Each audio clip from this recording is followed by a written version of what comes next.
Hello दोस्तों, बहुत बहुत स्वागत है आपका शुक्ला मैथ ट्रिक्स में।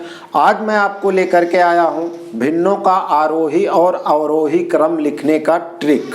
चलिए मैं आपको आगे सवाल में करके बताता हूं कि कैसे भिन्नों को आप अवरोही और आरोही क्रम में लिख सकते हैं। तो सबसे पहले जैसे सवाल आपका लिखा हुआ है 7/12, 3/8, 12/17 और 21/16। तो हमें सब प्रथम करना क्या है, इस अंश और हर का हमें अंतर निकालना है। तो इस अंश और हर का अंतर क्या हो गया आपका 5। अंश और हर का अंतर क्या हो गया 5। यहाँ पर अंश और हर का अंतर क्या हो गया 5। यहाँ पर अंश और हर का अंतर क्या हो गया 5। तो देखिए हर जगह अंतर आपका क्या है, सेम है, बराबर है। तो जो अंतर सेम होता है तो जो संख्या का जिस भिन्न का अंश बड़ा होगा वो सबसे बड़ी भिन्न होगी और जिसका भिन्न सबसे छोटा होगा यानी अंश वो सबसे छोटी भिन्न होगी। तो अब हमें क्या करना है, इसमें आरोही क्रम में लिखना है। चलिए मैं आपको लिख के बताता हूं आरोही क्रम। तो आरोही क्रम का मतलब होता क्या है आपका, छोटे से बड़े की ओर बढ़ना, यानी कम से ज्यादा की तरफ जाना आरोही क्रम होता है। तो हम सबसे छोटा अंश यहाँ पर क्या है आपका 3, तो हो जाएगा आपका 3/8, 3/8। फिर 3 से बड़ा क्या है आपका 7, तो 7/12। 7 से बड़ा क्या है आपका 12, तो 12 आपका हो जाएगा 17। अब 12 से बड़ा क्या है आपका 21, 21/16। ये आपका हो गया आरोही क्रम। अब हम क्या करते हैं, इसी संख्या को अवरोही क्रम में लिखते हैं, अवरोही क्रम में लिखते हैं। तो अवरोही क्रम क्या होता है, अवरोही क्रम का मतलब होता है कि बड़े से छोटे की तरफ जाना, यानी जो ज्यादा होगा ज्यादा से कम की तरफ हमें चलना। तो सबसे बड़ा अंश क्या है 21, तो 21 हो गया 16। 21 से छोटा क्या है आपका 12/17।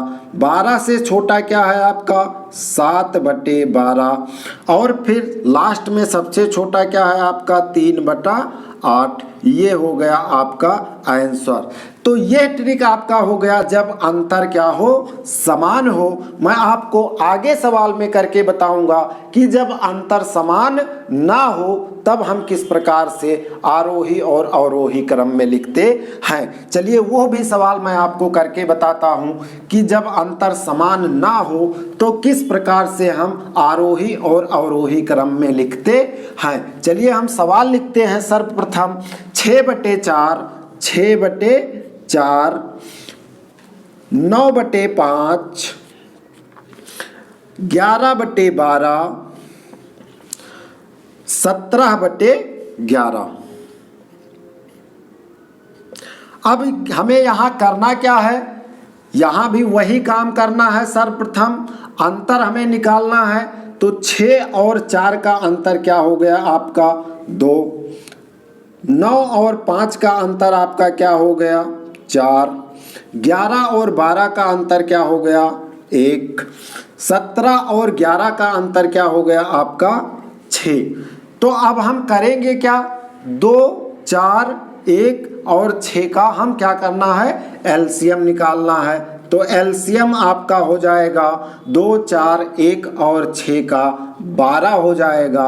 अब हमें क्या करना है, इस अंश को बराबर कर लेना है। इस अंश को क्या करना है, जो अंतर है उसको बराबर कर लेना है। तो सर्वप्रथम हम करेंगे क्या, यहाँ 12 लिखा है, 12 को 2 से आप भाग दोगे तो क्या आएगा 6, और 6 का गुणा कर दीजिए, आ गया आपका 36। फिर 12 को 4 से आप भाग दोगे तो क्या आएगा आपका 3 आएगा। 9 और 3 का गुणा हो गया आपका 27। फिर 12 को 1 से आप भाग दोगे तो कितना आएगा, 12 आएगा, और 11 और 12 का गुणा हो गया आपका 132। लास्ट में बचा क्या है आपका, 12 को 6 से भाग दोगे तो क्या बचेगा, 2, और 17 और 2 का गुणा करोगे तो क्या आ गया, 34। अब हमें इसको नहीं देखना है, हमें इसको देखना है कि कौन छोटा है कौन बड़ा है। इसके हिसाब से हमें आरोही और अवरोही क्रम लिखना है। तो चलिए हम आपको सर्वप्रथम बताते हैं आरोही क्रम। आरोही क्रम, आरोही क्रम आपका क्या होता है, छोटे से बड़े की ओर। तो सबसे पहले हम देखते हैं 34, 132, 27 और 36 में सबसे छोटा कौन है, 27। तो 27 की भिन्न क्या हो गई आपकी, 9/5। फिर 27 से बड़ा आपका क्या है, 34 यानी 17/11। फिर 34 से बड़ा क्या है आपका, 36 यानी 6/4। और सबसे बड़ा क्या है आपका 132 यानी 11/12। ये आपका हो गया आरोही क्रम। अब इसी को हम अवरोही क्रम में लिखते हैं, अवरोही क्रम।